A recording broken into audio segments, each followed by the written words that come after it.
Okay, so let's get started. Good morning. My name is Kate Elkington, and I'm one of the Grand Rounds Committee co-chairs, along with Doctors Jeff Miller and Christine Denny. And welcome to today's rounds. We just have a quick announcement before I begin for next week's rounds. It's going to be hosted by the Office of Equity, Diversion, and Inclusion as part of the Addressing Structural Racism series, and will be titled Leveraging Medical Education Research to Contribute to Health Equity, and it will be given by Dr. Cristina Gonzalez, who is the Professor of Medicine and Population Health Associate Director of the Institute for Excellence in Health Equity at New York University Grossman School of Medicine. Next week's Grand Rounds will be fully remote via Zoom webinar. So before I introduce today's speaker, I just want to remind everybody about how we do this and to encourage everyone who is on Zoom to pose questions at any time during the talk using the Q&A feature at the bottom of the Zoom window. It's separate from the chat. And again, if you're a trainee, please put the word trainee so we can prioritize your questions. And then, as always, we love it when folks want to ask the questions themselves. So please, if you want to do so, just note that you can ask the question yourself at the end of your question. And Jeff Miller, who is my co-host today, will promote you, and you'll be able to speak directly with our speaker, which leads me to my introduction today. It is my very, very great pleasure and honor to introduce our speaker today, and it's one that I arm wrestled my co-directors to moderate today. Dr. Warren Ng is the Professor of Psychiatry at Columbia University. He's the Medical Director for Outpatient Behavioral Health at New York Presbyterian and the Columbia University Irving Medical Center, and also the Director of Clinical Services, the Division of Child and Adolescent Psychiatry here at CUIMC, and also the Behavioral Health Service Line Clinical Innovation Officer at New York Presbyterian Hospital. He does indeed wear many hats. Dr. Ng received his medical training at the University of Toronto and completed his residency at McGill and then here in the US in SUNY Downstate. His clinical and psychoanalytic, he completed clinical and psychoanalytic fellowships at NYU and his public psychiatry fellowship here at CUIMC, where he was one of the early leaders of the Special Needs Clinic, a family-based mental health clinic for children and families affected by HIV, and where he served as the medical director for a decade.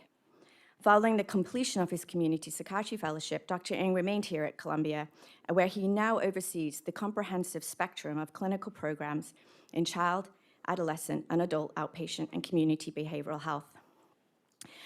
Dr. Ng is extraordinarily committed to the well-being of his patients, which includes the most vulnerable children, adolescents, adults, and families in underserved communities. And he has demonstrated this commitment not only through his practice, but through his exceptional leadership in clinical settings on government task forces and professional societies. He is currently the president of the American Academy of Child and Adolescent Psychiatry. He serves in the New York State Governor's Behavioral Health Services Advisory Council, and also on Deputy Mayor Ann Williams Isom's Children Mental Health Work Group. He is also an Aspen Institute Health Innovator and a member of the Aspen Global Learning Network. For the APA, he served on the Council on Children, Adolescents, and Their Families, and he's also been the recipient of numerous awards, including the Columbia University Irving Medical Center's Martha Hooven Award for Excellence in Community Service, as well as a member of the Johns Hopkins Academy of Clinical Excellence in class of 2020. He's also published numerous articles focused on managing the behavioral health of vulnerable populations, such as those with perinatal HIV. Now, just a note, that's an impressive resume for somebody, as I think you can all agree to. And when I asked Warren to send his bio, he sent me something that was 6 lines long, which I'm sure for those of you that know Warren, know that it's very on brand. And so I had to do a little bit of digging to get you the background that he so deserves. And within our institution, Dr. Ng is revered as a brilliant clinician and exceptional teacher. And to quote a colleague, Dr. Claude-Anne Mellons, she notes, Dr. Ng is simply one of the most talented and dedicated psychiatrists that many of us in the field have ever met. His extraordinary commitment to the health, mental health, and overall well-being of hundreds, if not thousands of vulnerable patients, children, adults, and families cannot be described in words. So today I give you Dr. Ng, and the title of his talk is Beloved Community Systems That Care.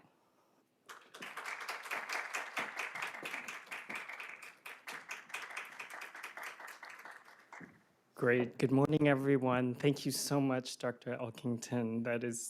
I'm blushing inside and outside, so thank you so much. And thank you for those kind words from Dr. Mellons as well, dear friend. So I have the privilege and the honor today of sharing with you some reflections in terms of my over 2 decades of serving the Washington Heights community. And so on the image, you'll see in the Heights, Lin-Manuel Miranda's at least image from the film, but I think it celebrates the vitality, the energy, the richness of the places where we work and serve. So just wanted to acknowledge that. And the title of my talk is Beloved Community, and I will talk more about where that comes from, but hopefully acknowledging where we would like to be in terms of how we can best serve, but also how we can best be all of ourselves in order to bring our diversity, equity, inclusion, and belonging together. Oops. I think this one. Thank you, Simon. Thank you. Okay, so I have no financial disclosures, except for the fact that I love what I do and I love the people I work with. So I think that that's a great privilege. I also wanted to take a moment to acknowledge Indigenous Peoples Day, which was this Monday, and do a land acknowledgement in terms of honoring the ancestral lands of the Lenape, Munsee, and the Wappinger peoples, and also taking a moment to be curious and also to understand the cultural richness as well as the historical contributions of our Indigenous peoples and to honor them. So as an overview of my talk today, what I'd love to share with you is really the reflections that I'd mentioned. So I love former Surgeon General David Satcher's quote of, "There is no health without mental health," and that was over 2 decades ago. And yet at the same time, we are not quite there in terms of acknowledging how much work we have to do in order to make that dream a reality. I also wanted to acknowledge the current behavioral health crisis, and I won't belabor that point because I think we all experience it, whether or not personally, but also professionally in terms of the work that we do. And then I'll reflect some of the work at NYP, Columbia University Medical Center, where I have the privilege of serving, and thinking about systems that care, not only systems of care, but how can we do it with equity as well as humanism. And then I'll talk a bit about some of the integration and synergy of some of the efforts of our team. So I thought that having the privilege of speaking to you all this morning is really being able to also lift up and celebrate the work of our incredible teams. So I hope to illuminate with some of the principles how some of our teams are really rising to serve.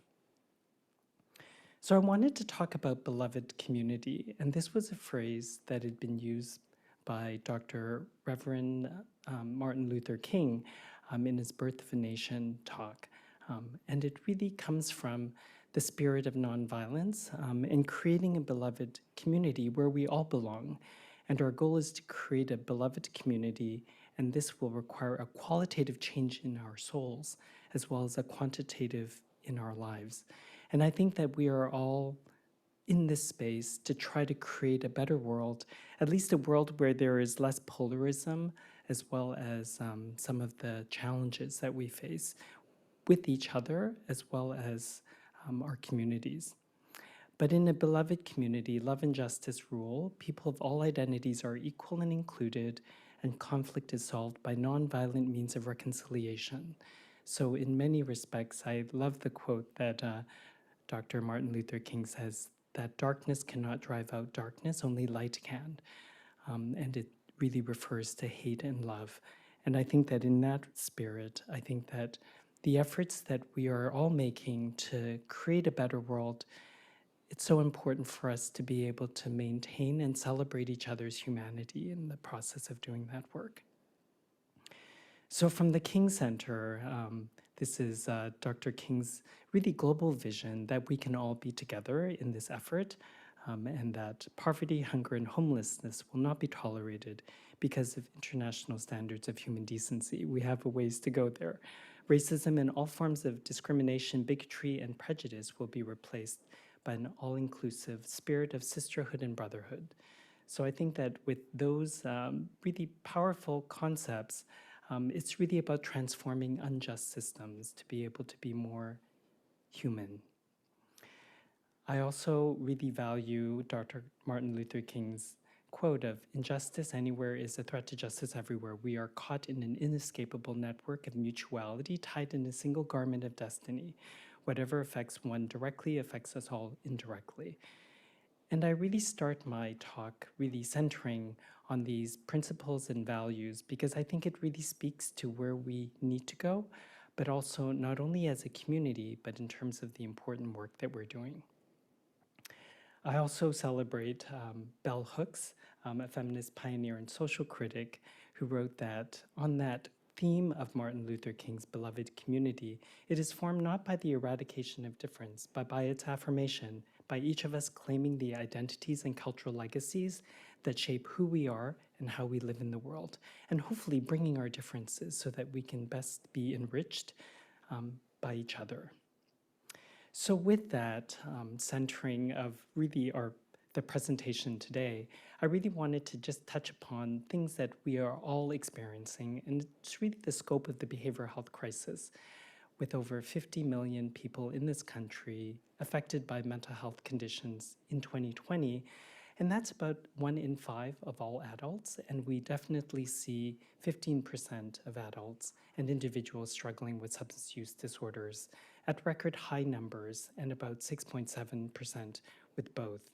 We're seeing rising rates of suicide, 4% in the past year, but more disproportionately impacting communities of color as well as young adults, and really understanding that phenomenon, as well as the overdose deaths, which has risen by over 30% at all age ranges, but particularly your young adults as well. And I think being a child and adolescent psychiatrist as well as an adult psychiatrist, it would behoove me not to also acknowledge the importance of taking care of our children and adolescents, particularly our communities of color, as well as our sexual minority youth who are disproportionately impacted. So this is a busy slide to show a lot of numbers, but we can all feel the effect, not necessarily in numbers, but in our humanity in terms of the level of suffering. And what can we do about it? So I think it's really important that we put our minds and hearts together so that we can best rise to that challenge. And as a part of my work within the American Academy of Child and Adolescent Psychiatry, really having the privilege of representing the needs and also lifting up the voices of children, adolescents, and families across the country. But how can we do this? And it's always in partnership. So last year, almost at this time, together with the American Academy of Pediatrics as well as the Children's Hospital Association, we declared a national state of emergency, which was very important in terms of acknowledging our moment in time, but also the need for attention to bring light to this important issue. And I think it's been heartwarming, but just to start, in terms of how the government as well as other agencies have responded in terms of acknowledging not only children's mental health in the President's Unity Address, but also in terms of the Surgeon General's advisory of protecting youth mental health, as well as further actions by the government to create more sustainable and meaningful services for children and adolescents, particularly underserved across the country. On top of all of these things, I know that we're all affected personally as well as professionally in terms of the loss to COVID, and over 1 million lives have been lost in this country. But I think when we think about the impact on our communities of color in particular, those individuals who are Latinx or African American dying at twice the rate of those Americans who are white, as well as our American Indian and Indigenous community affected by 3.5 times higher. And I think that the impact on not only our communities, on each one of us, but also our children is particularly striking. So over 220,000 children in this country over the first year and a half of the pandemic lost a parent or caregiver. And when you think about that statistic, it really is heartbreaking when you think that 70% of those children were 13 and under, as well as 65% of those children were racial, ethnic, minoritized youth. So I think that the impact on all of our communities is staggering, but an important thing is how do we best come together to acknowledge the scope of the challenges, but also the fact that many of these challenges related to how we take care of children, adolescents, and families were a challenge before the pandemic, but only made worse because of it. So when I center our discussion on Northern Manhattan and thinking about Washington Heights Inwood in particular, what's really important is really acknowledging the social determinants of mental health as well as the contributors are health outcomes. And we know that 80% of all health outcomes are really determined by these factors, the social determinants. So when we think about the city as a whole, but where does Northern Manhattan fit into that and Community District 12, we think about economic security, housing, health, education, youth, as well as family and community. So each one of the districts is really categorized based on these factors that contribute to health as well as mental health. And I would say that Washington Heights Inwood is on the lower third of all of the different districts within the city, but also representing really a unique population of 70% who identify as Latinx or Hispanic, as well as 40% foreign-born, with a third of individuals living in this area with limited English proficiency. So how do we best serve this community is acknowledging not only the scope of many of these social determinants, but also in terms of the language, cultural literacy, and linguistics. So when we think about the COVID-19 pandemic and its disproportionate impact on racial, ethnic, minoritized communities, we see that there are inequities throughout, whether or not it has to do with health access or whether or not it has to do with really many of the barriers that have existed, because we understand that our systemic and structural racism, as well as some of the inequities, have really long existed, but definitely need to be addressed if we're hoping to make an impact, particularly with health and mental health outcomes. So thinking about these important areas around housing instability, transportation, but also thinking about how do we access care in an equitable way in a culturally and linguistically respectful manner. This is just another slide to really share how racism and discrimination go across all of the social and economic factors that drive our health outcomes, whether or not economic stability, neighborhood, education, food, social context, and healthcare system, which seems like a lot in terms of, well, aren't I only functioning in the mental health space? And I think that this is really a moment that challenges us to be more inclusive of how do we think about the services that we're providing, but how can we be inclusive of the challenges that we face, particularly for our parents, children, and individuals and families. When we think about some of these mental health determinants and risk factors, we can celebrate the fact that there are many. And I think that the challenge is how do we address them? And we have to address them. The question is, how do we prioritize them? And how are we sort of person-centered in approaching these, really from that individual's perspective of what is most important? When we think about resilience in the face of obstacles and challenges, it's important for us to balance out not only the negative things that we're challenged with, but also the positive things that we can contribute. And this is from the Center for the Developing Child. And it's really looking at the person in the middle and how we can really move the fulcrum over to the right side so that we can create a better balance. And that's through skills, services, access to care.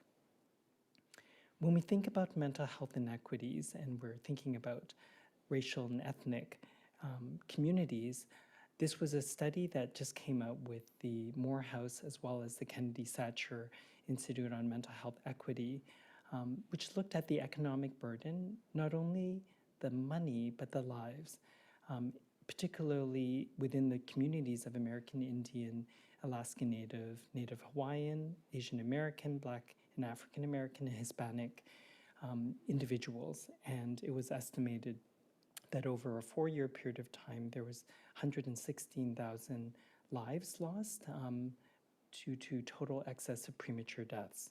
as well as a cost of about 278 billion to our community, really because of the illness, but also the sort of early premature death of these individuals.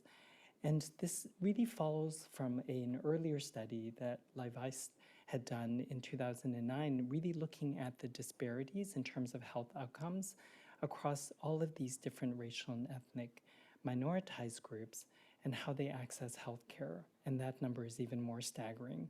But I think it's important for us to center our discussion also on the mental health inequities and what are we currently experiencing in this country along our different racial and ethnic communities. So another Martin Luther King quote, "Of all forms of inequality, injustice in healthcare is the most shocking and inhumane." And acknowledging really the fact that we are all a part of this, much like the beloved community, and we are all a part of the solution in terms of what we can bring forward in terms of doing this important work. So, which brings me to where I work and where I serve. So thinking a bit about our hospital and the Columbia University Irving Medical Center, just acknowledging the fact that we are tripartite or multipartite. I think that we're always growing in terms of our different intersectionalities, but it's important to acknowledge how we can best contribute through each one of these domains.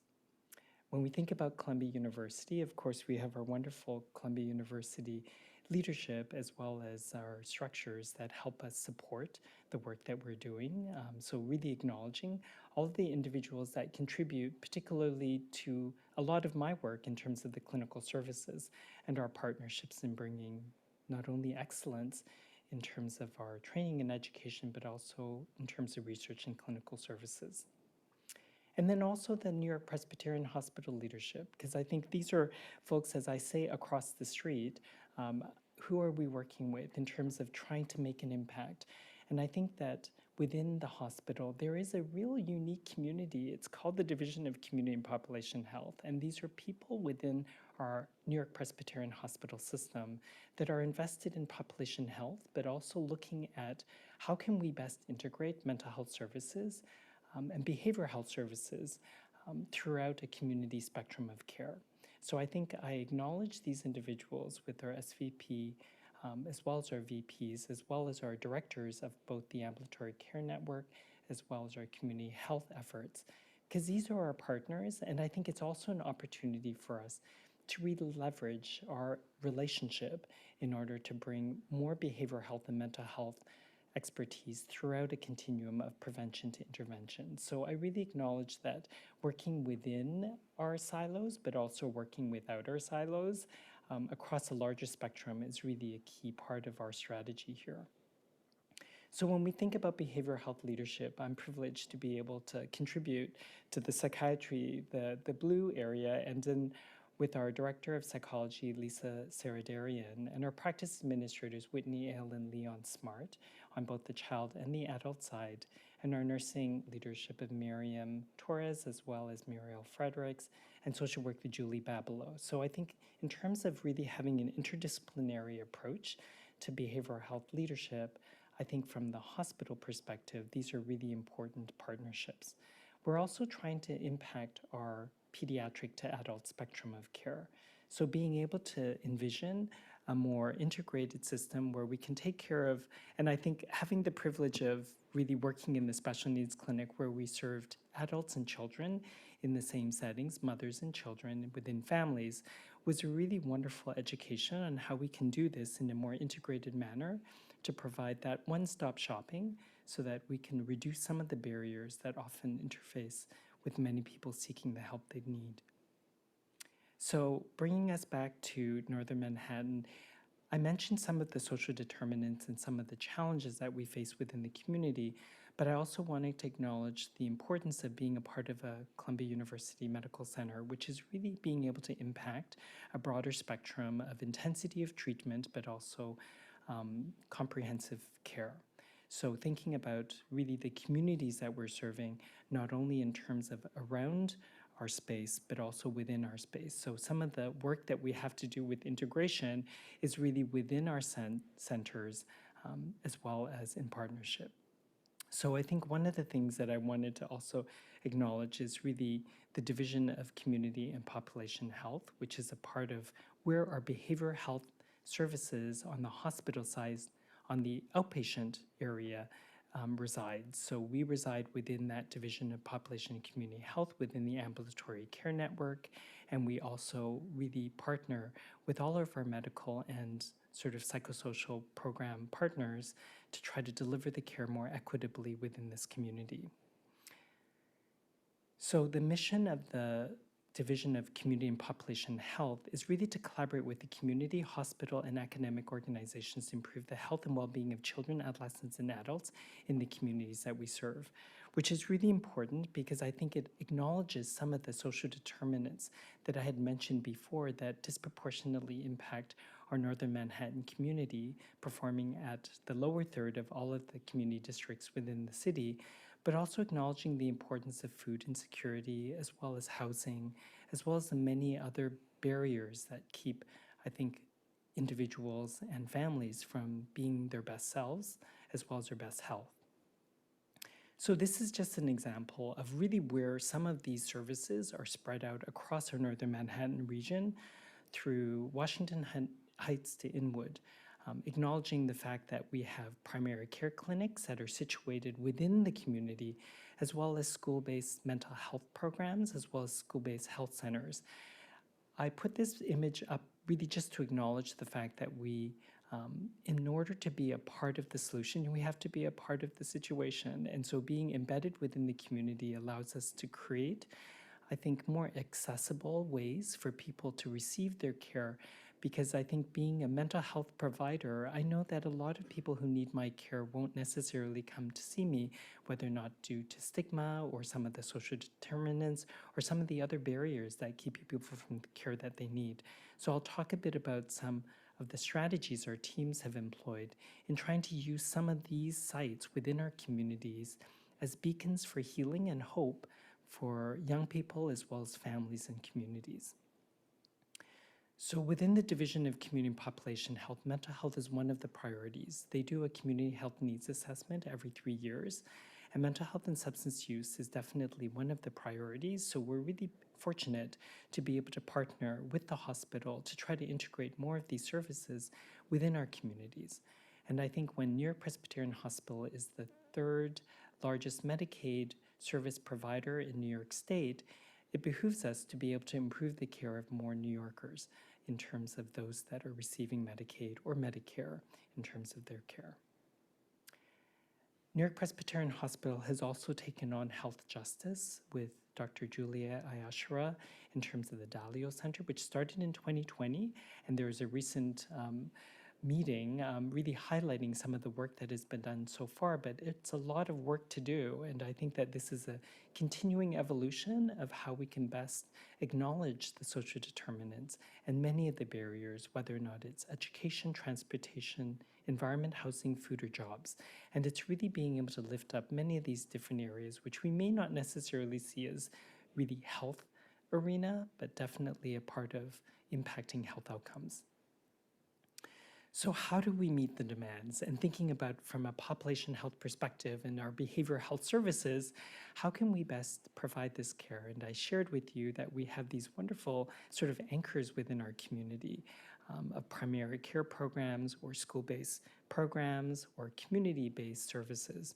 But we really want to bring the care to the community so that it is more accessible, but also in a culturally and linguistically respectful manner so that we can best help people who need it the most.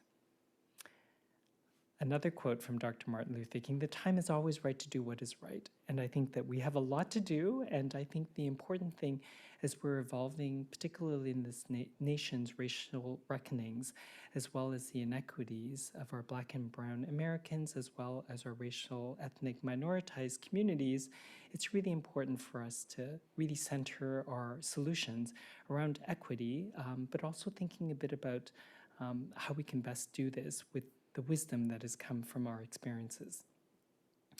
So one of the ways that we can approach this, and I think of this really from a sort of a systems of care approach, And I think that that's really evolving from how do we impact not only individual lives, but also communities at large, and really thinking about systems and leveraging some of those systems. So part of, I think, what has been motivating for me working at New York Presbyterian Hospital is really being able to work with leveraging a large system of care to try to create more opportunities where we can embed behavioral health services, but also interconnect our services to better serve our communities.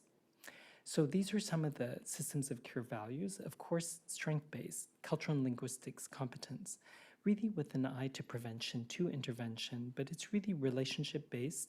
And how can we learn from the data that we're collecting, but also approach all of this from a developmental framework?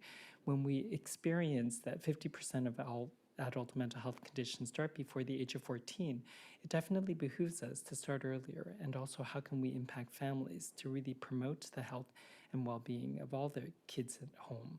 So really integrating the youth voice or the family voice in terms of how we can approach a more community-based approach to care.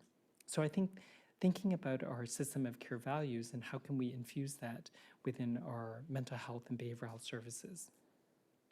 So within that spectrum of care, and ideally we want to really center it on equity, but also think about our behavioral health services and how can we create more synergy within our services. And I think being able to contribute to some of those efforts that continue is really important. One of the ways that we've tried to approach this is really thinking about our intake access process, which I'll speak a little bit more about, but also in terms of thinking about how do we embrace really the more sort of pediatric to adult life spectrum. And having had the privilege of actually training in family medicine before psychiatry, really appreciating the cradle to grave approach and thinking about how do we really support all members of a family. And I was lucky enough to work in the special needs clinic where I was able to do that. But I think that that informs different models of care which are more accessible, particularly for parents with children. Also thinking about tiered levels of intensity of treatment, evidence-based interventions, and how do we sort of adapt them with humility to the communities that we're serving, whether or not they're young people or particularly our Latinx, Latino community, but also measurement and improvement of program performance, and really integrated within all clinical and community settings. And that really requires for us, I think sometimes as mental health providers, to really sort of shift how we talk about what we're doing. How can we be more inclusive of that behavioral health discussion, to think about behaviors, to think about things that are meaningful, not only and less stigmatizing and less jargon-like for our behavior, our medical as well as social service providers. And really thinking about telehealth and how we've been able to leverage that across our system, which I'll talk a little bit more about as well. So front door to care is really important. So how do people access our care? And within our behavioral health services, I think one of the challenges that we had was that we were very siloed, and part of that was yet another barrier to care. And what's really important for us is really how do we create a front door that is more accessible, that respects the needs of the individual, and really trying to centralize some of those efforts.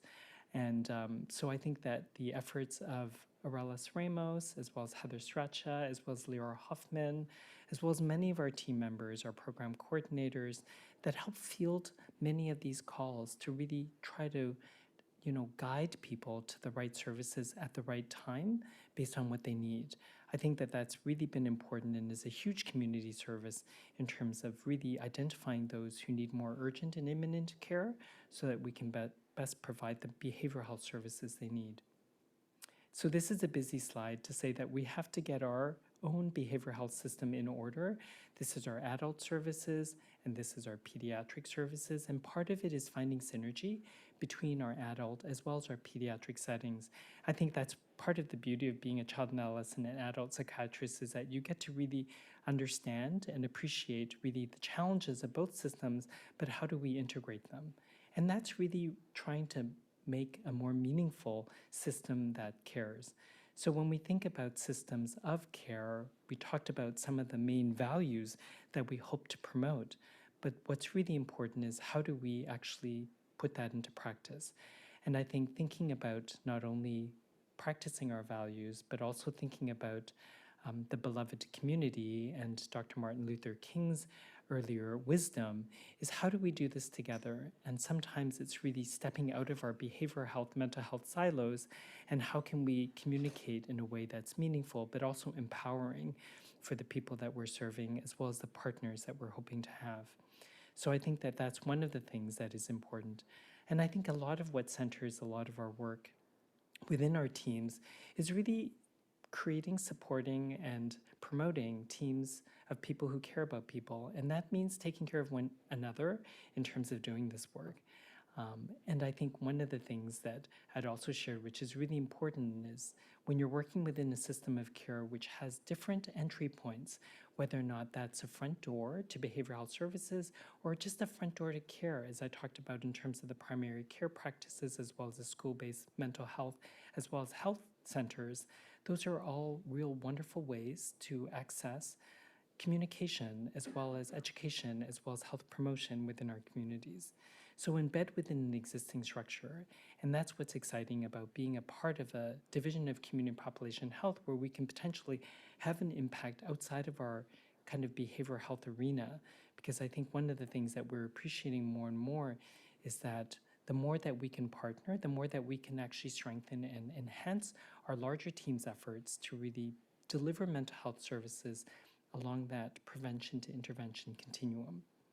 Also talking about our partnerships with people that we're serving in terms of our community, our young people, and I'll talk a bit about that, but always centering on equity. So I'm going to start with the special needs clinic in terms of some of the lessons learned in terms of, and I think having the visionary leadership of Dr. Claude Mellons as well as Jenny Havens in creating this program. I was so privileged to be able to work in this program when I did my public psychiatry fellowship with Julie Rands many years ago. But I think one of the things that I learned that is practiced within this setting is really a really team-based culture, but the important thing is also a two-gen approach, really working with the parents and the children in one site, as well as integrating their health and their mental health in one setting, which is really breaking down some of the stigma and the silos. And we're able to also incorporate the importance of lived experience by having a really active community advisory board of women who have lived experience, whether or not with mental illness as well as with HIV or AIDS. So I think being able to harness some of the power of really the resources that we have internally is really a wonderful way to be able to celebrate that beloved community in a clinical setting. So I think one of the things that we definitely continue to meet is really the challenges that we face. And I think some of these, and I'm going to highlight our programs because I think that's really the privilege of being able to work with all these wonderful people. But our medical director currently is Alex Kennedy, as well as our clinical manager for psychology is JP Reyes. And you can see here, Jen Cruz was also a part of this mix who oversees many of our integrated programs, so many of our team members. The other thing that's really important is how do we create, we can have these wonderful programs that are high intensity, high complexity, but how are we going to stem the tide of the needs that are coming? And part of that is really trying to create a more tiered approach to the clinical services that we're providing. And so that's really being able to provide prevention to intervention, but also having the meaningful interconnections between them so that if you're seeing someone for screening who then needs a higher level of care, you can actually mobilize your internal resources to provide more intensive services when initially we were providing more universal services in terms of prevention. So I think being able to have a tiered population risk pyramid for each of our clinical services is really important. And that's something that we're working on in terms of trying to create more access, but also trying to enhance health promotion at all levels of experience. The program that I think has really exemplified this the most is our wonderful school-based mental health program. And our current leaders is Ayana Rivera Rodriguez as our medical director, as well as Angelina Morales as our clinical psychology manager, and overseeing that also the services of Jen Cruz, But I think what's really important is that Alex Kennedy also contributed to this team. And we can see that part of what we're hoping to do with these wonderful team members who are serving 11 different sites within Northern Manhattan and Inwood, as well as the fact that they're servicing 17 schools. And we also have the sort of partnership of our school-based health centers, which are 6 sites and 23 schools. And so being able to partner to create a more holistic continuum of care around the educational environment is really important. The important thing is also creating that tiered model of care that I mentioned. And so some of our universal prevention efforts, such as CAM's Classroom, Kimberly Kleinman, really the sort of the leader and innovator in terms of creating more prevention and universal strategies, and also targeted interventions of working with teachers and schools.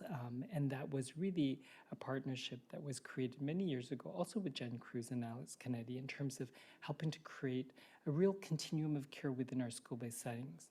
I also wanted to highlight our Caregiver Lunch and Learn series in terms of really having these Zoom spaces for anyone to drop in. These are parents within the community, and the most recent one this week was The Power of Play in English and Spanish, and really being able to provide that prevention element that is really important in our health promotion efforts, so that we're not waiting for kids to come to us needing more mental health services. Hopefully we're able to provide more guidance in a culturally humble way within our communities. And so I know that there's so many people who contribute to these wonderful efforts, and I can't name them all, but I think in the effort of really lifting up some of these incredible efforts, and I think Tasha Brown's also here in terms of our PCIT education and dissemination of evidence-based interventions throughout our community spectrum and partners is really key. So just wanting to acknowledge Sarah, as well as I think Melissa has recently joined the prevention team, but all of our wonderful clinicians that are really working very hard within our schools and providing more intensive treatments where they're needed. I think a lot of this is also centered around collective impact and how do we do this with cultural and community humility. And that's really acknowledging that we can't do it all and we shouldn't. And part of that is also the spirit of the beloved community. How can we partner in a way that can also enhance mental health efforts, but also decrease the stigma that often get in the way of accessing services? So really working together.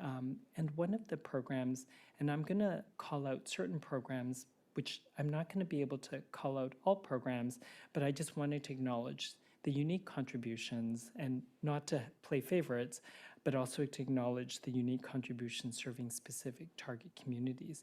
So our geriatric psychiatry program started during the height of the pandemic, really to reach our seniors within our communities. And it was really envisioned to be a community partnership. So it was really seeking our community partners in our senior centers, as well as our programs that serve seniors within the community, ARC, Riverstone, as well as others, to really think about how can we best partner with you to serve the seniors. And stigma continues to be a real challenge in terms of folks receiving care, but this team really reached out into the community, providing caregiver series of also supporting and strengthening teams, but providing really well-being programs to our partners within the community in a way that they best wanted to receive it. So it wasn't us sort of saying, this is what you need. It was more like listening. What would you want and what would be most helpful for you, and how can we best help you serve the seniors who have mental health challenges, particularly disproportionately impacted by COVID-19 with loss, bereavement, as well as really worsening of many medical conditions during the pandemic. But also, how can we do this in a way that is culturally respectful, but also acknowledging of the barriers that often get into care? So this is a wonderful effort to really think about psychiatry on a broader spectrum, to really bring in more of a prevention, education, health promotion element, but also if you're identified with needing higher levels of care, we can actually fast track you within that system so that you're not being passed from one person to another intake line, which is really important, particularly when there are already so many barriers to receiving quality care.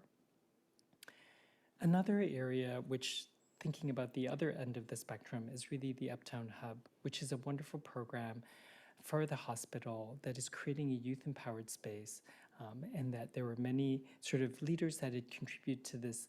And I think just wanting to lift up the team members who are doing this important work, and also being able to really create mental health programming within a youth-empowered space, serving young people 14 to 24 within our communities in a youth-led, youth-designed, and youth-sponsored space in terms of their programming.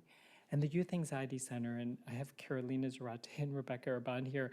I apologize that many of my pictures were actually from before the pandemic, so it's wonderful to see such fresh faces, but also acknowledging that I didn't have more recent ones, so not being able to share the current pictures, but really a reflection of all the work that's being done. But Youth Anxiety Center, also another program that really supports our youth within our community, serving that young adult transition and how to best support them from a youth-centered space. So really thinking about not only the perspectives of us as mental health providers, but how can we harness the power of the voices of the youth that we're serving to be a part of the solution, which is really a key part of really shifting how we're approaching mental health services, not only in terms of with collective impact and cultural humility, but also with regards to humility for those that we're also serving in terms of partnering with and getting feedback on how best to design some of the services and interventions that we hope they can benefit from. And then next, I wanted to also highlight some of the incredible work that our teams have done really throughout the pandemic. And it's really centering around how do we provide the right care to the right person with the right staff members at the time and place and the intensity that is needed. And so I think leveraging telehealth has been something that our whole behavioral health system has really championing, but how do we acknowledge the equity issue in that? And not everyone has equal access. And so how do we best support that? And we were really lucky enough to have support in terms of really being able to provide some of that with the donor through our child division, in terms of providing more access for particularly families that didn't have access to digital devices to best access treatment. And I think thinking about some of these strategies is really important. The other thing is how do we sort of adapt our evidence-based interventions in not only a telemodality, but also in a hybrid way. And so during the height of the pandemic, we were really privileged to have our teams respond to that challenge. And from an adult outpatient perspective, having Renu Kulas and team members really develop a rapid evaluation disposition program that helped us take higher acuity referrals coming from inpatient settings or ED settings to be stabilized within an outpatient setting, hopefully to benefit from team-based care, which is interdisciplinary and multidisciplinary in approach. We also had the ABC DES, Diagnostic Evaluation Stabilization Center, which is on the pediatric side, which was trying to create a crisis hub for young people, because we definitely experienced a real sort of flood of kids and adolescents coming to our emergency department because they were in crisis and there was such a dearth of community-based resources, but also a worsening of psychopathology for young people and suicidality, that having a ABC sort of diagnostic evaluation stabilization center was really critical. And we're really happy to also add on really an adolescent intensive outpatient program that is both hybrid, but also leverages some of the technology that is helpful in terms of doing some of this work. So with the ABC desk, that's Molly and Letitia and team, and the adolescent IOP, that's Jenna, as well as Daphne before, and then also the contributions of Leora, Denise, as well as Sam and the team now. So I just wanted to flash up really pictures of some of our team members, because I think one of the privileges of being able to give grand rounds is also being able to give voice and also perspective for really who the teams are and how they're being able to do this important work. And I think that that's what's really important in terms of both our pediatric as well as our adult teams and thinking about outpatient psychiatry, because we've definitely evolved in terms of how we're providing the care and, more importantly, how we can do it together, so in partnership. And so here's another picture of our wonderful team members and some of our leadership coming together to try to really sort of put our minds and hearts together to try to solve some of these challenging solutions. So I think one of the things as a visual to really bring ourselves home to this space is really how can we bring what was traditionally thought of as the medical home through the neighborhood to a village. And so it's really centering some of our challenges within our health system to really deliver the best care to the individuals who need it. A lot of that is also our behavioral health integration efforts. So you heard a bit about the special needs clinic, our tiered approach through our school-based programs and how we're able to leverage that, as well as leverage some of the technology and the hybrid sort of versions of adapting some of our evidence-based interventions. But one of the things that's also been really a key part of our strategy over several decades is really how do we integrate behavioral health into the primary care space? So thinking about that medical home to create a more caring, comprehensive village. So thinking about the primary care advantage is really key. So we have our integrated mental health in primary care program, our IMP program, which is really centering our nurse practitioners, social work psychologists, case managers, and psychiatrists, and other team members within our primary care space. This is also a note slide showing some of our team members, but it's really acknowledging the fact that a lot of important work is being done really on the front lines within our primary care space, as I mentioned, in terms of the 6 different primary care sites within Northern Manhattan as a part of the ambulatory care network for adults, pediatrics, and increasingly for OBGYN with the MAC IMP program. And so really being able to acknowledge the important work that's being done in this space, also with our contributors and our partners. I think one of the other strategies which the MAC IMP program, and we have our behavioral health leads with Beth Mallitz and Leora Hoffman, as well as our pediatric leads and our OB leads in partnership to try to create a more comprehensive spectrum and integrating healthy steps in terms of our OB space, which is providing necessary and important psychology support for our mothers after delivery, and also how to support them throughout the pregnancy. And there are other programs that look at consultation models, but one of the things that we've really found impactful is really embedding services within the primary care OB space to be meaningful. So I think one of the things that I would like to just, as an overall sort of image, is really thinking about how do we create these systems that care, and that systems of care is really embedded within our larger community, and it's really embracing a prevention to intervention model, looking at a tiered system, but also thinking about all of the different service places people receive their care. One of the things that we've been able to then leverage is some of our telemental health or telehealth efforts, as well as our mobile crisis teams and intervention. The important thing is being able to do the whole lifespan from pediatric to adult, and so a lot of our services are really trying to bring together that transitional moment, but also in terms of our families and young people, being able to have one comprehensive approach to care. So bringing care to the community, which then highlights our mobile crisis team, our home-based teams of HBCI and CTI, in terms of really meeting people where they're at within our communities to really bring people into care, which is really important, and also serve them where they're at. So I think acknowledging not only in terms of what we can do within our brick and mortars, but what we can do from a virtual perspective, and then what we can do in their homes and in their communities, which is really important in creating that crisis continuum. The National Academy of Medicine, in terms of advancing health equity, really champions the fact that a lot of it is centered on community engagement, but it's also how do we promote more comprehensive and really effective health programs to really enhance and create thriving communities, which is really sort of the idea of the beloved community in its totality. So thinking about some of those goals. And I would like to close with a couple of different quotes, because I think that they, in acknowledging the beloved community and celebrating the work that we're all hoping to do better with the civil rights hero John Lewis and his vision for change. You are a light, you are the light. Never let anyone, any person, or any force dampen, dim, or diminish your light. Release the need to hate, to harbor division, and the enticement of revenge. And if you follow your truth down the road to peace and the affirmation of love, if you shine like a beacon for all to see, then the poetry of all the great dreamers and philosophers is yours to manifest in a nation. a world community and a beloved community that is finally at peace with itself. And also the wise words of bell hooks: when we choose to love, we choose to move against fear, against alienation and separation. The choice to love is a choice to connect, to find ourselves in the other. And I think that that is definitely the challenge of our times, but also the promise for our future.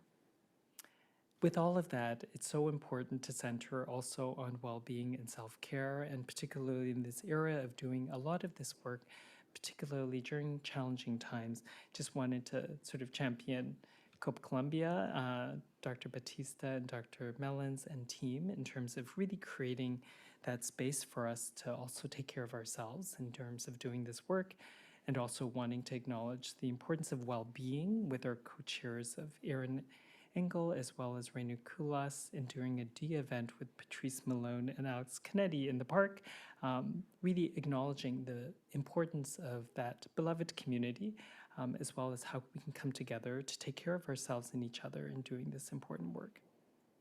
So in summary, I think some of the take-homes in terms of systems that care, I think one of the things that we've been trying to leverage within our hospital-based services is really going to where people are at, whether or not virtually in person or in their sort of primary sites, whether or not it's a primary care site or a school-based site or in their home, but also really having a tiered level of care so that we can identify the right person for the right care at the right time, the right place, and the team member and the intensity of care that is necessary.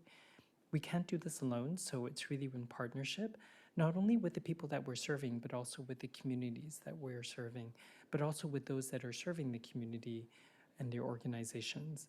So centering on equity and diversity is really important as we're doing this work so that we can best represent, but also best provide the care that we know is most important culturally and linguistically. And also expanding the roles within our system of care. And it challenges all of us. I think as a psychiatrist for myself, it really challenges me to think about what my training, where my training has led me, and what do we need to do at this time, which is a bit different. So I think we're needing to, there's not going to be enough of us to take care of everyone. The challenge is how do we sort of transform ourselves to be impactful within systems that care, so that we can leverage the resources and the richness, not only the people that we're taking care of, but also the partners in terms of providing that care. So I really want us to think about our integrated collaborative as well as our other partnerships in doing behavioral health care. And really just acknowledging the importance of really who we are and how we do it. So similar to that wonderful quote at the very beginning, but our well-being and self-care is really important because we need to practice what we preach, but also in terms of being able to do it impactfully. So I just wanted to thank all of the teams. I didn't highlight all of them. I didn't have actually all of their pictures, and if I did, I probably would have shown them. But just wanted to acknowledge the incredible work that is done by the hospital-based teams in partnership with our wonderful university-based teams and our state teams, but acknowledging that it takes a village, and it really definitely, I'm very grateful to have such an incredible village to work with and people who really champion a beloved community in terms of how we can best do this work with humanism and humility. So with that, just wanted to thank all of the teams, my patients, as well as the community and our partnerships in terms of doing this. So thank you. I think I've ended just on time, which is very unusual, but thank you.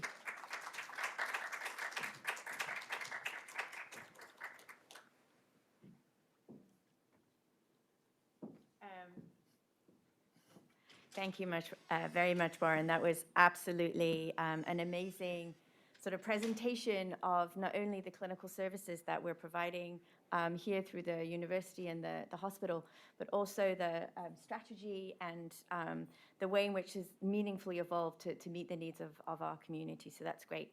So right now I'm going to turn it over to the audience. Does anybody have a question for Dr. Ng? Okay.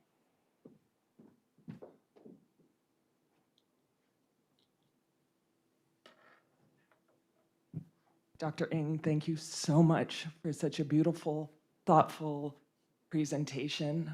My name is Rachel Mackey. I'm a nurse, and I'm here with my nursing students today. That's great. And this is their first day of their rotation here at NISBE.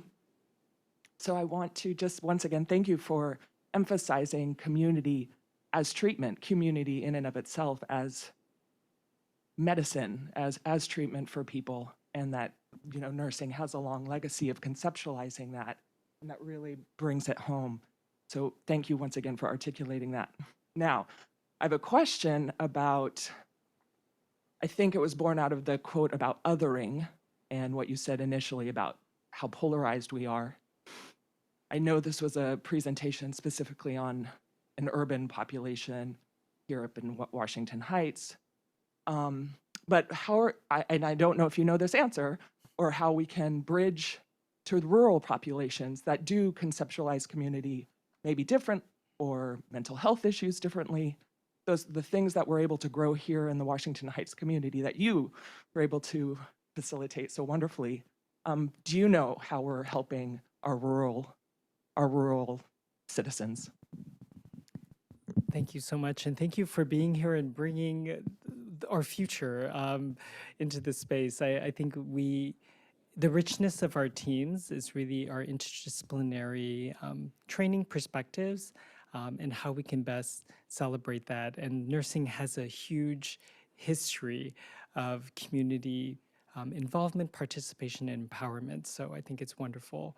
And I think that thinking about rural communities, and I think, we have sort of deserts of care, even within urban settings with different populations, and yet we have geographically deserts of care throughout. I think one of the things that telehealth has allowed us to do is have more tools. There might not be enough of us, but then there might be more of us that we can then sort of interact or partner more effectively. I think that all has to happen with humility for the communities that we're serving, understanding the natural resources within that setting, not making assumptions related to how care can be configured differently, whether or not it's through faith-based organizations, through community partnerships, whether or not through schools and through other things, which can naturally partner with some of our behavioral health prevention and other efforts. And I think that that's one of the things that we're really seeing. We're seeing a different sort of landscape, and they're not stereotypes on who's actually where, and being able to leverage some of those resources. There are also the wonderful echo models that have really looked at how do we leverage behavioral health within sort of urban to rural settings and creating real expertise more distally, and this came out of the University of New Mexico looking at hepatitis C, but leveraged towards now particularly behavioral health and pediatric behavioral health, and looking at training pediatricians and partnering with them and doing case consultation and continuous adult learning within that setting to provide more care. But understanding what are your local resources and natural resources within each setting is really important. And we also experience that within also our urban settings, is that are we really optimizing all of our different sort of natural resources within our communities, within our families, the wisdom within multifamily settings to be able to facilitate not only healing, but also solutions. And so I think that we have a lot of work to do. And I think that it's exciting that we have an opportunity to try to think outside of the box, because I think that's what we're going to need. But long-winded way to say that I totally value your sort of coming today, but also I think we have some new solutions which we didn't have before the pandemic related to serving our rural communities. So.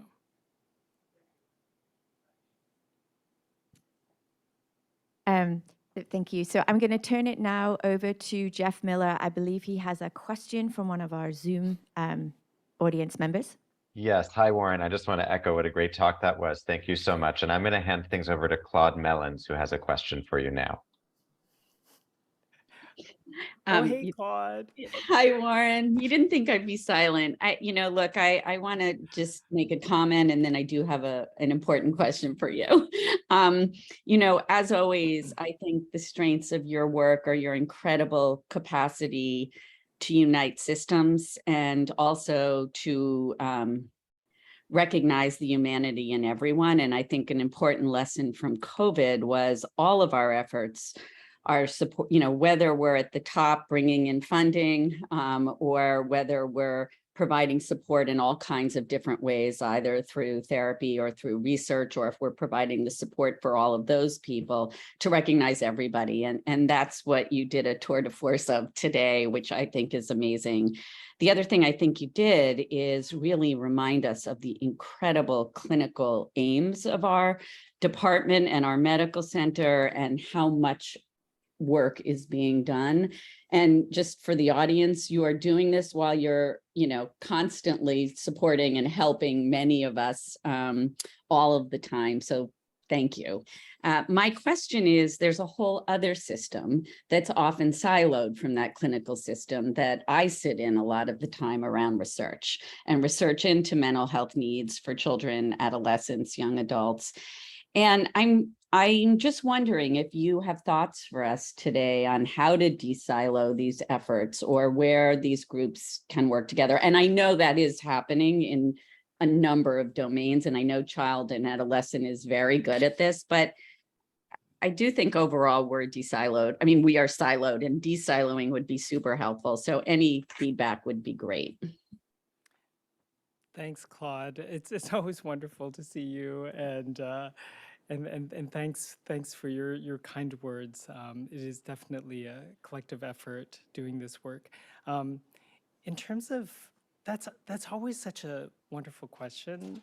I think we try to understand the question of what is needed.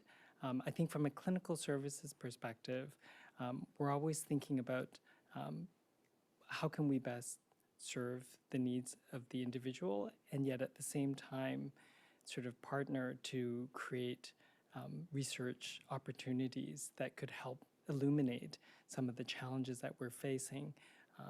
I think part of what would be helpful is really learning from one another, not only seeing the impact of some of the research that has been sort of effective in transforming the care, but also thinking a bit about that humility around our different silos and systems, and how they may have slightly different drivers in terms of what the deliverables are. I think one of the things that isn't always a sort of, it was often a challenge within the clinical space, is really inclusion, exclusion criterias, and thinking about, we would love there to be more services provided towards our community, but it's messy. And thinking a bit about some of the movement around some of the PCORI grants and some of the other efforts to really bring in a more sort of centered approach to providing care is really helpful. I think research interventions as being incredibly valuable when I think individuals fit the criteria. I think we're often challenged by working out sort of outside of the box. And I think navigating that, what do we do when they don't fit any boxes, and how can we best support one another in terms of doing that work, might be helpful. I totally agree that I think Bell Hook's sort of wonderful sort of quote about seeing sort of one another through ourselves in terms of acknowledging that. I think that that's also true of the clinical research divide. And I think when I talk about our hospital-based services across the street, I think it's really, how do we bridge that? And I think part of it is the humility that is on both sides of the street, but also the openness to seeing the impact. Because I think on the clinical side, things that would have a meaningful clinical impact are the things that would drive some of that discussion as well. Thank you. I'll just end by just saying, I'm so proud to have you as my friend, but, I go to Warren a lot for clinical support of my research studies. And today was one of those times where I was like, oh, it really should be a two-way street, and not just because we need to refer somebody somewhere or we need a clinical interpretation of the findings. So thank you. Thank you, Claude. Okay, so now I'm going to turn it to the auditorium. Do we have any other questions? Yep, one up front.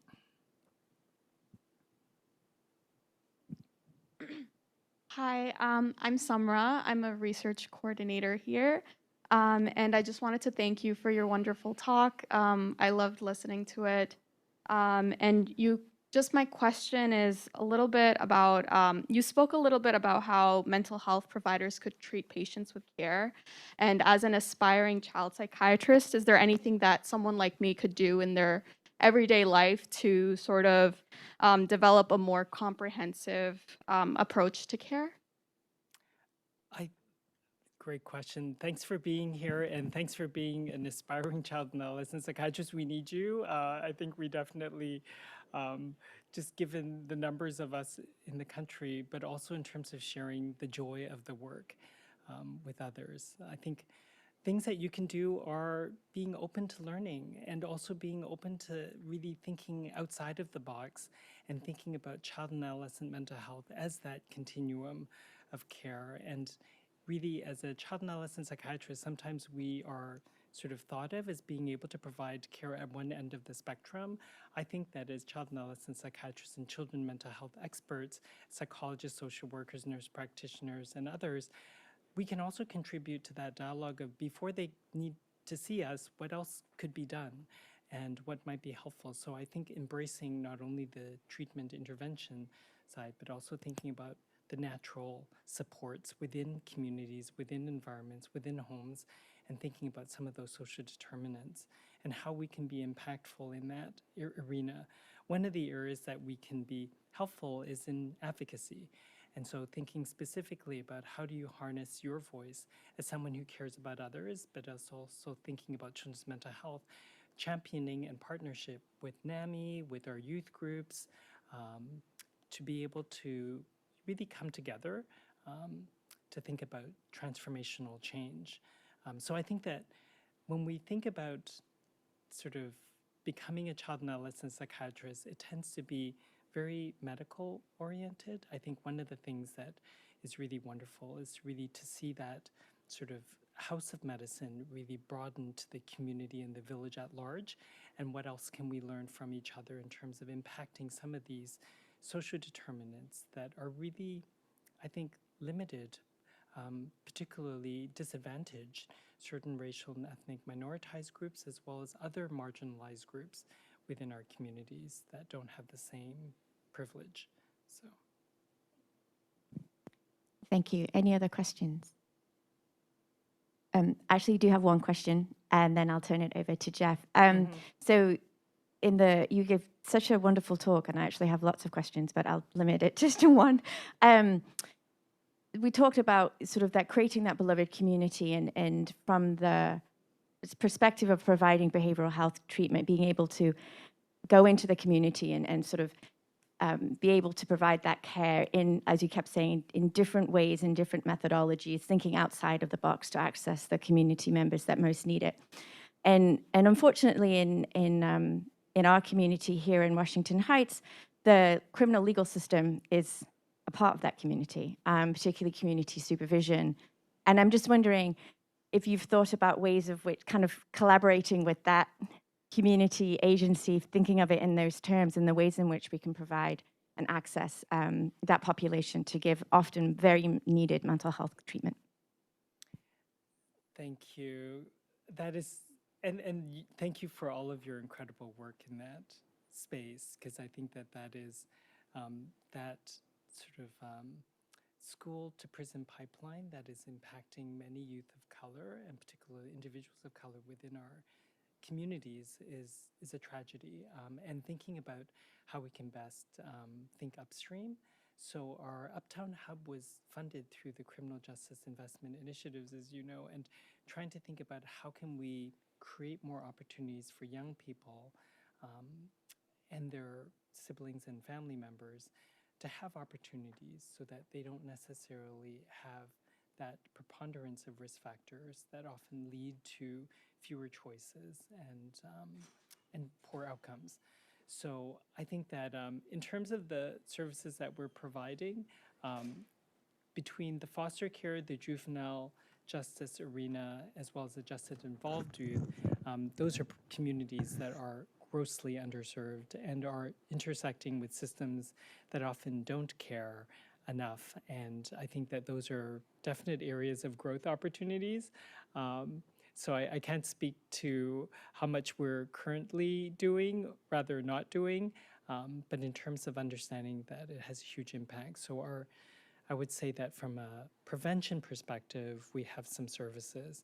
In terms of our intervention perspective, I think we have more sort of traditional mental health services, but we don't have that wraparound that a lot of these young people need. So hopefully they'll access some of the Uptown Hub services and hopefully be able to get networked into other related health, mental health, as well as psychosocial services. Thank you. Okay, now I'll turn that over to Jeff. Okay, great. Warren, you have a lot of questions from colleagues and friends that have come in. I'll try to get to as many as we can. So the first is from Heino Meyer-Ballberg, who asks, are there mental health services available specific for patients from the Munsee, Lenape, and Wappinger communities? Thank you, Heino. So thank you for the question. You know, in terms of specific services, I'm not aware of any services related to the Munsee, Lenape, and particularly with our Indigenous sort of communities within New York City. I was looking that up as a part of my sort of land acknowledgement. There is more of a historical sort of organization that speaks to some of the history. In terms of the impact on our American Indian and Native Alaskan and Indigenous youth, we definitely see that they've been disproportionately impacted through the pandemic with higher rates of mortality as well as orphanhood. So that's really an effort that is more national in terms of looking at the scope of different services for Indigenous communities. But I am not aware. I think the mayor's task force has been looking specifically at diversity, but there isn't a specific program that I know of in New York City that is targeting children and adolescents in that community, but very important. Great, thank you. I'm going to read two questions together because I think, as you'll see, they have some overlapping themes. The first is from Jeremy Veenstra Vanderweel, who says, thank you so much for an inspiring presentation, Warren. I'm sorry that I can't be there in person. Thank you so much for providing a great example for our trainees and faculty, including your focus on collective impact and cultural humility, as well as how to give thanks and to give credit across our teams. I love the focus on tiered care with an emphasis on prevention to avoid needing higher levels of care. I wonder if you might comment on how other countries have approached the challenge of integrating prevention and treatment, as well as addressing social determinants of mental health. We're usually pretty proud of ourselves here in the US. Are there approaches elsewhere that we could aspire to? And I will read a second question and you'll see the relationship. That's from Chaya Jaffe, who says, hi, I'm Chaya Jaffe, a research coordinator in NISP in Area Mind. Thank you for a wonderful, thought-provoking talk. I really enjoyed it. I was wondering whether the benevolent community model has drawn from or informed any parallels with international efforts that seem similarly motivated, such as the IAPT in the UK and New Access Australia programs. I hope it's okay that I merged those two. Oh, yes. Thank you so much, Jeffrey. You know, I think one of the sort of the origins of the beloved community was really when Dr. Martin Luther King spoke about the birth of Ghana, and really speaking about more global perspectives in our collective humanity. So I definitely think that there are kind of efforts to create more sort of equitable and human-centered care across, I think, communities and the world. So I think that that resonates very much. But one of the things that, going to sort of Jeremy's comment, thank you so much, Jeremy, also thinking a bit about how different countries have approached it. I think a lot of it goes back to how the financial as well as the reimbursement structures are created within different countries. When you have a more universal health perspective and you're incentivized to actually create more prevention initiatives to stem the higher utilization of people getting sicker, needing more, and often not doing as well. So I think one of the challenges that we have within this country is that you have different pockets of efforts that are related to that prevention to intervention sort of strategy. And it's really state-based because a lot of, well, all of healthcare within the United States is state-based and state-governed. So you're definitely at the mercy of your politics and your people. And I think one of the challenges is that even with Medicaid adoption, which serves over 51% of all kids and adolescents in this country, and the preponderance of really kids of color, not all states have adopted Medicaid expansion, which is, I think, awful with regards to really providing more care for kids. So different countries that may have approached it differently, I think of my other country, Canada, as well as Australia and some of the Commonwealth, where there is more of a universal health perspective, where there is more of an incentive paid to not only in terms of efforts, but also funding and sustainability on prevention strategies. So I think being able to create a more less siloed, more continuum of care approach, but also having the funding and support to do that is really important. I think a lot of our health system is really governed by the finances that underpin them. And I think being able to change our way of looking at how the business is run, sort of instead of the business of healthcare to the business of taking care of people, is really a different approach. And so aligning some of those priorities will be really important. I think the current national crisis on children's mental health has been a wonderful opportunity to really revisit a problem that we've had for a long time, and that's how do we structure and think about systems that are supposed to take care of kids and adolescents and families, but are not. So I think being able to do that in partnership with other professional organizations as well as with government officials federally and statewide is one way to draw attention to it. And one of the things that has come up very quickly is really how they're funded through. So going through CMS, looking specifically at how we can sort of acknowledge that our school-based mental health programs can build Medicaid for mental health services within those settings, as well as how do we think about early periodic screening for kids and adolescents, including mental health as a part of that. And so making sure that our payment structures are aligned with our clinical services that are aligned with the outcomes that we're hoping to achieve. So, so that's a long-winded way of saying that you have to follow the money, and how do we shape that dialogue to focus it on the kids and the adolescents.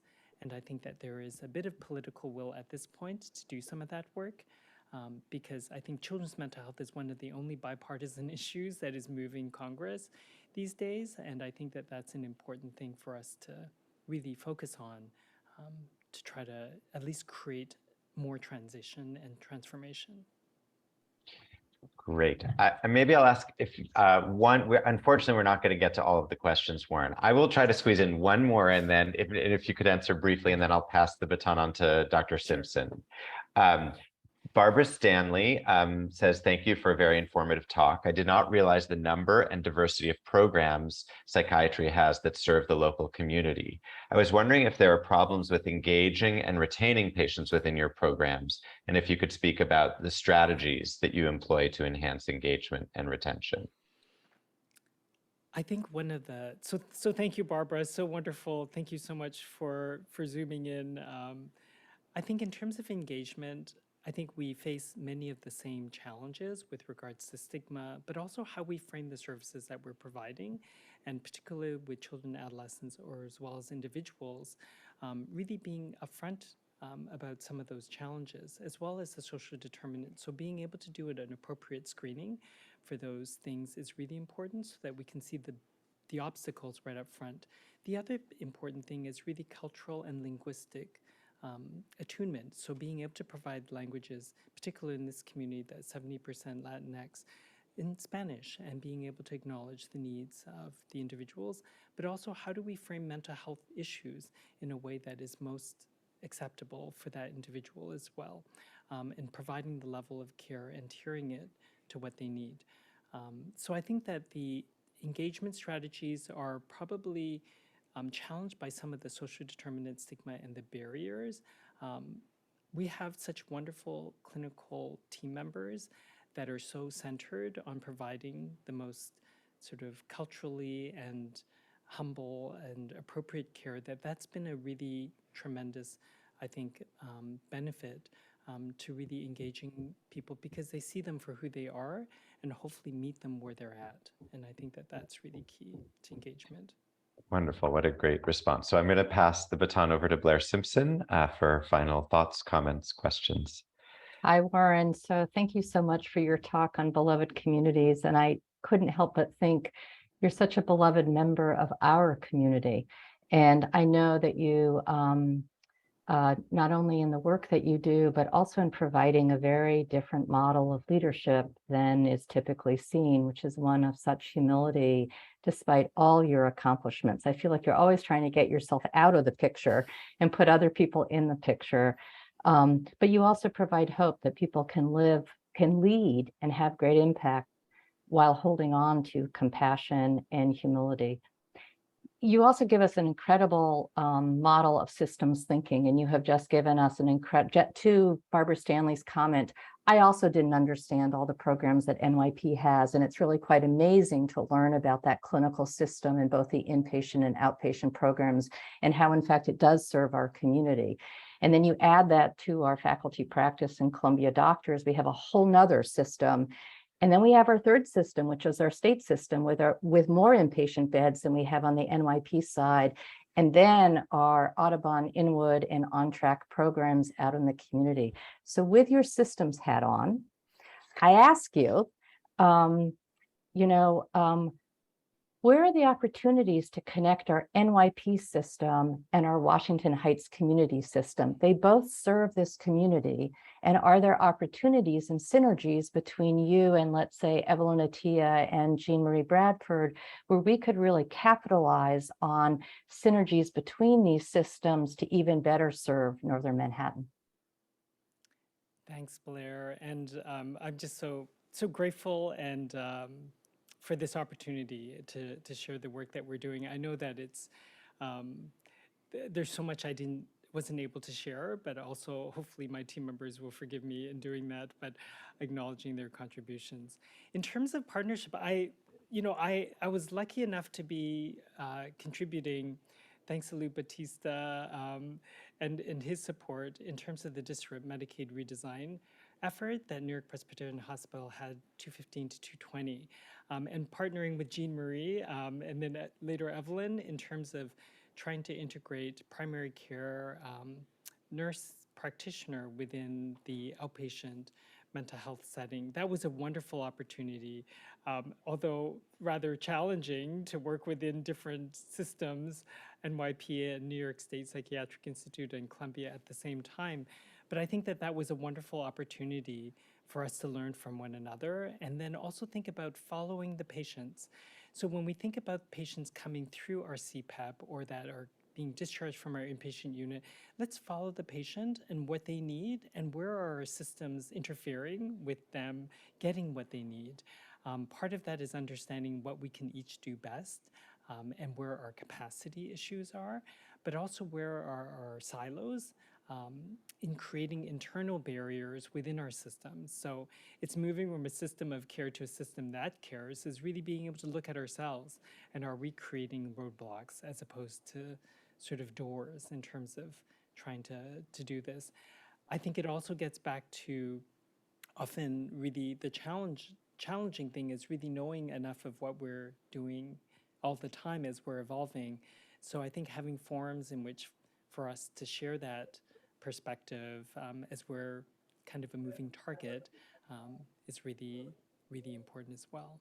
I mean, we Yeah, have so, and I many- would love to follow up with you and Yeah. Jean Marie on that exact issue, because I think there are opportunities and synergies to have greater impact. And just to let people know, one of the things that I've been working on with Warren and research leaders and Melissa in education and training and people there is putting together a brochure that isn't meant to highlight every last thing because it would be so long, but some major programs that we have in terms of addressing mental health disparities and caring for our community across our 3 missions, with some of the programs that Warren talked about today highlighted there, but additional programs both on the state side and on the Columbia side. So I hope people will open their director's desk this week to take pride in actually what people like Warren and all of his teams, but many other people are doing across our organization, because it's really a wonderful opportunity to have huge impact.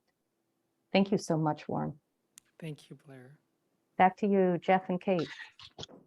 Great. Thank you all. Have a good, Kate, do you want to close things out? Yeah, thanks very much, everybody. And thank you again, Dr. Ng, for a wonderful talk. And we will see you all next week. Bye-bye.